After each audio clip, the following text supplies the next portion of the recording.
하나님이 사랑하시는 비산동교회 성도님들, 지난 하루 동안 평안하셨습니까? 오늘 우리에게 주시는 하나님의 말씀은 데살로니가 후서 3장 6절에서 18절까지 말씀입니다. 하나님의 말씀을 함께 읽겠습니다. 형제들아, 우리 주 예수 그리스도의 이름으로 너희를 명하노니 게으르게 행하고 우리에게서 받은 전통대로 행하지 아니하는 모든 형제에게서 떠나라. 어떻게 우리를 본받아야 할지를 너희가 스스로 아나니 우리가 너희 가운데서 무질서하게 행하지 아니하며 누구에게서든지 음식을 값없이 먹지 않고 오직 수고하고 애써 주야로 일함은 너희 아무에게도 폐를 끼치지 아니하려 함이니 우리에게 권리가 없는 것이 아니요 오직 스스로 너희에게 본을 보여 우리를 본받게 하려 함이니라. 우리가 너희와 함께 있을 때에도 너희에게 명하기를 누구든지 일하기 싫어하거든 먹지도 말게 하라 하였더니 우리가 들은즉 너희 가운데 게으르게 행하여 도무지 일하지 아니하고 일을 만들기만 하는 자들이 있다 하니 이런 자들에게 우리가 명하고 주 예수 그리스도 안에서 권하기를 조용히 일하여 자기 양식을 먹으라 하노라. 형제들아, 너희는 선을 행하다가 낙심하지 말라. 누가 이 편지에 한 우리 말을 순종하지 아니하거든 그 사람을 지목하여 사귀지 말고 그로 하여금 부끄럽게 하라. 그러나 원수와 같이 생각하지 말고 형제같이 권면하라. 평강의 주께서 친히 때마다 일마다 너희에게 평강을 주시고 주께서 너희 모든 사람과 함께 하시기를 원하노라. 나 바울은 친필로 문안하노니 이는 편지마다 표시로서 이렇게 쓰노라. 우리 주 예수 그리스도의 은혜가 너희 무리에게 있을지어다. 아멘. 기도하겠습니다. 사랑의 하나님 아버지, 오늘 데살로니가 후서의 마지막 부분을 살펴보게 하심에 감사드립니다. 데살로니가 후서를 통해 우리의 삶의 기본을 배우게 하시고 우리의 삶이 아름다운 신앙이 될 수 있도록 인도하여 주옵소서. 듣기만 하는 신앙이 아닌 듣고 순종하는 신앙이 되게 하여 주옵소서. 이 모든 말씀 우리 주 예수 그리스도의 이름으로 기도드립니다. 아멘.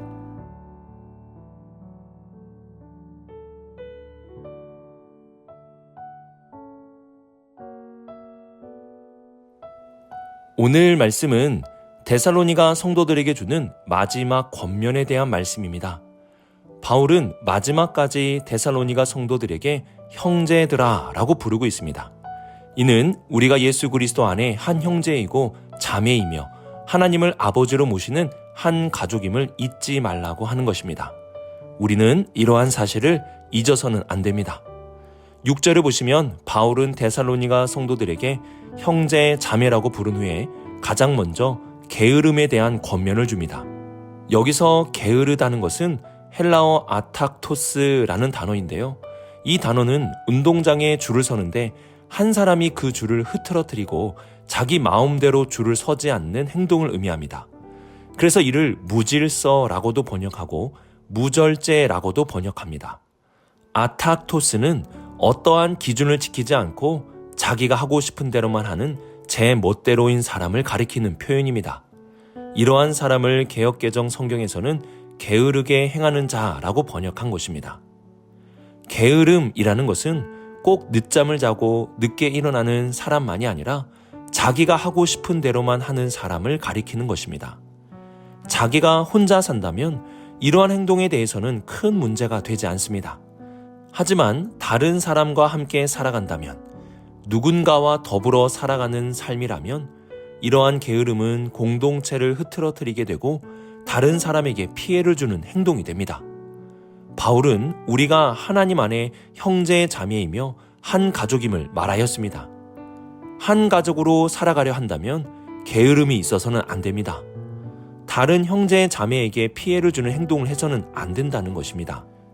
모두가 화목하게 살기 위해 지켜야 할 최소한의 기준을 지키고 내 멋대로 행동함으로 다른 사람에게 피해를 주는 행동을 해서는 안 되는 것입니다. 바울이 데살로니가에서 사역할 때 가장 기본으로 여겼던 기준을 8절 하반절에 기록하고 있는데요. 그것은 아무에게도 폐를 끼치지 않는 것이었습니다. 바울은 텐트 치는 일을 하면서 전도 사역을 하였는데요. 바울이 이러한 일을 한 이유는 돈을 벌기 위함도 아니고 직장에 복음을 전하려고 하는 직장인 선교사가 되려고 한 것도 아닙니다. 바울이 일을 한 이유는 이제 믿음 생활을 시작한 데살로니가 성도들에게 폐를 끼치지 않기 위함이었습니다. 교회가 많이 성장하여 재정이 든든하다면 바울은 그들에게 사역의 후원금을 받았을 수도 있습니다. 하지만 이제 시작한 교회, 고난 가운데 겨우 살아가는 성도들에게 사역의 후원금을 받을 수는 없었습니다. 왜냐하면 바울이 이러한 후원금을 받는다면 결국 그들에게 폐를 끼칠 수밖에 없었기 때문입니다. 바울은 이러한 폐를 끼치지 않기 위해 스스로 일을 하고 스스로의 사역비를 충당한 것입니다. 서로에게 피해를 주지 않는다는 것이 바울이 교회를 세우고 이끌어가는 기본 중의 기본이었습니다. 우리는 신앙이라는 것을 너무 종교적인 행동으로만 생각할 때가 있습니다. 예를 들어 신앙은 기도하는 것이고 예배 드리는 것이고 말씀을 보는 것이고 찬양을 드리는 것이라고만 생각하는 것입니다. 이것은 신앙의 중요한 부분이 맞습니다. 하지만 이러한 경건의 행동만이 신앙의 전부가 아닙니다. 바울은 공동체 안에서 다른 사람에게 피해를 주지 않는 행동도 신앙에 포함되어야 한다고 말하고 있습니다. 공동체 안에서 최소한의 기준을 지키는 것, 그리고 그 기준을 지킴으로 다른 사람에게 피해를 주지 않는 것, 이것이 바울이 데살로니가 성도들에게 보여준 삶의 본이었고 우리가 교회와 이 세상에서 살아갈 신앙의 삶의 기본이 되는 것입니다.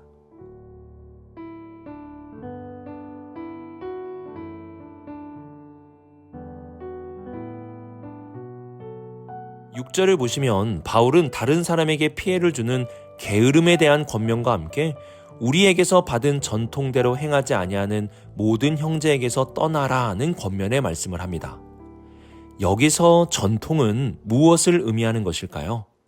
전통이란 예수님의 가르침과 십자가와 부활에서 시작된 것으로 사도들에 의하여 간직되어 교회에 전파된 것을 의미합니다. 그래서 교회에 내려오는 전통은 한 가지가 아니라 여러 가지가 됩니다. 바울은 이 여러 가지 전통 중에 데살로니가 교회에 부족한 것을 전해주고 있는 것입니다. 그러면 바울이 전하는 전통은 무엇일까요? 10절 상반절을 보시면 바울은 이렇게 말씀합니다. 우리가 너희와 함께 있을 때에도 너희에게 명하기를. 여기서 명한다는 것은 교회에 내려오는 전통 중에 하나를 의미합니다. 그러면 바울은 어떠한 전통을 명하였을까요? 10절 하반절을 이어서 보시면 누구든지 일하기 싫어하거든 먹지도 말게 하라, 이것입니다. 일하기 싫으면 먹지도 말라는 것입니다. 이 말 어디서 많이 들어본 것 같은데요. 부모님이 집에 있으면서 아무것도 하지 않고 놀고만 있는 자녀들에게 이런 비슷한 말을 하기도 합니다. 하지만 일하기 싫으면 먹지도 말라, 이 말은 사실 교회의 전통입니다. 이 전통의 말은 일하는 사람에게만 먹을 수 있는 권리가 있다는 뜻이 아닙니다. 이 전통의 가장 밑바탕이 되는 정신은 사랑입니다.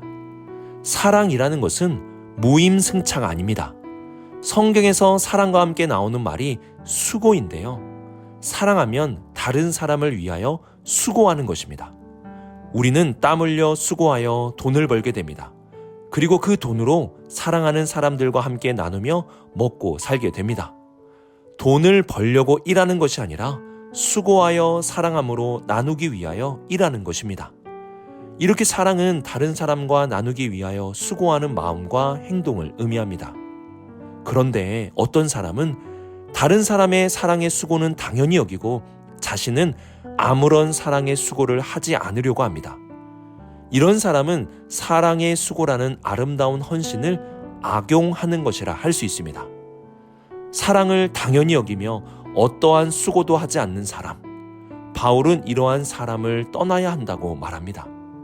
11절을 보시면 우리가 들은즉 너희 가운데 게으르게 행하여 도무지 일하지 아니하고 일을 만들기만 하는 자들이 있다 하니 라고 말씀합니다. 사랑의 수고를 하지 않는 사람은 일을 만듭니다. 여기서 일은 문제를 말하는 것입니다. 가끔 교회를 향하여 사랑이 없다라고 비판하는 사람들을 보게 됩니다. 문제는 이러한 사람들이 교회를 향해 어떠한 사랑의 수고를 하지 않고 있다는 것입니다. 어떠한 사랑의 수고도 하지 않고 사랑만 요구하는 것. 이러한 사람들은 공동체 안에 문제를 일으킬 뿐입니다. 바울은 이러한 사람을 멀리하되 단 15절 말씀 보시면 원수와 같이 생각하지 말고 형제같이 권면하라고 말씀합니다. 예수님은 남이 너희에게 해주기를 바라는 그대로 너희도 남에게 해주라는 황금률에 대한 말씀을 해주셨습니다. 받기만 하는 사람이 아니라 받고 싶은 것을 먼저 베푸는 사람이 되라는 것입니다. 다른 사람을 위해 사랑의 수고를 베풀면 그 사랑은 다시 돌아오게 되고 내가 속한 공동체를 화목하게 만드는 것입니다. 바울은 다른 사람이 사랑의 수고를 하지 않는다고 하여 나도 하지 말아야지 라는 생각을 갖지 말라고 말씀합니다. 13절 보시면 형제들아 너희는 선을 행하다가 낙심하지 말라고 말씀합니다. 우리가 행해야 할 사랑의 수고는 행하고 만약 그들이 받기만 하고 사랑의 수고를 베풀지 않는다면 주님이 말씀하신 황금률에 의하여 주님께서 이 모든 것을 대신 갚아 주실 것입니다. 예수님은 우리를 위해 십자가에서 사랑의 수고를 베풀어 주셨습니다. 그 사랑의 수고를 받은 우리는 이제 세상 속에서 먼저 다른 사람을 위해 사랑의 수고를 베풀 수 있습니다. 우리가 먼저 베푼다면 그 사랑은 반드시 우리에게 돌아오게 될 것입니다.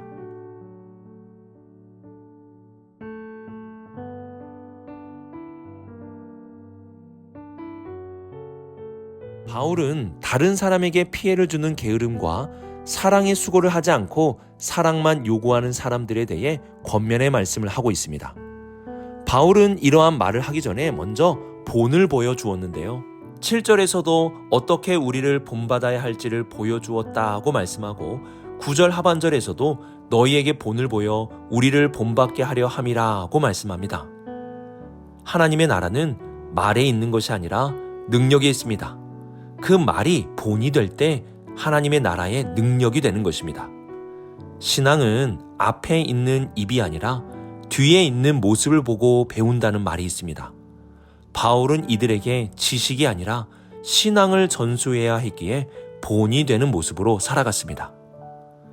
바울이 데살로니가 성도들에게 마지막으로 전하는 삶은 종교적 경건 생활이 아니었습니다. 바울은 가장 기본적인 사회 윤리를 그들에게 가르치고 있습니다. 기본이 안 되어 있는데 무슨 그 위에 경건의 신앙을 담을 수 있겠습니까? 다른 사람에게 피해를 주면서 기도를 한들 그 기도가 어떤 영향이 있겠습니까? 사랑의 수고는 하지 않고 사랑만 받으려고 하는데 그 말씀이 누구의 귀에 들어오겠습니까? 삶이 기본이 되고 그 위에 신앙의 열매를 피울 수 있어야 하는 것입니다. 우리의 신앙은 아름다워야 합니다. 세상 사람들이 볼 때 아름다운 모습과 매력적인 향기가 나야 합니다. 그 아름다움과 매력은 삶의 기본 위에 신앙의 열매가 맺어질 때 나타나게 되는 것입니다. 오늘 우리의 삶에서 누군가에게 피해를 주는 삶이 아니라 사랑의 수고를 할 수 있는 삶을 한번 살아가 보십시오. 그리고 그 위에 우리의 신앙의 경건을 담는다면 우리의 신앙은 아름답고 향기로운 모습으로 열매를 맺게 될 것입니다. 오늘의 말씀을 묵상하며 삶의 기본이 무엇인지 기억할 수 있기를 바랍니다. 다른 이에게 피해를 주지 않는 것, 사랑의 수고를 먼저 할 수 있는 것, 이것이 우리가 살아가는 세상 속의 기본 중에 기본입니다. 이러한 삶의 기본 위에 신앙의 열매가 맺어질 때 그것을 아름답다라고 말하는 것입니다. 우리 성도님들 오늘 말씀을 통해 아름다운 신앙인이 되시기 바랍니다. 그 아름다움으로 그리스도를 증거하는 우리 모든 성도님들이 되시길 주님의 이름으로 축복합니다. 기도하겠습니다. 사랑의 하나님 아버지, 우리가 하나님의 사람으로 살아가기에 앞서서 먼저 올바른 사람으로 살게 하여 주옵소서. 피해를 주는 신앙인이 아니라 사랑의 수고를 먼저 베푸는 신앙인이 되게 하여 주옵소서. 이러한 올바른 삶 위에 신앙의 열매가 맺어져 아름다운 신앙인이 되는 우리 모두가 되게 하여 주옵소서. 이 모든 말씀 하나님의 아들 우리 주 예수 그리스도의 이름으로 기도드립니다. 아멘.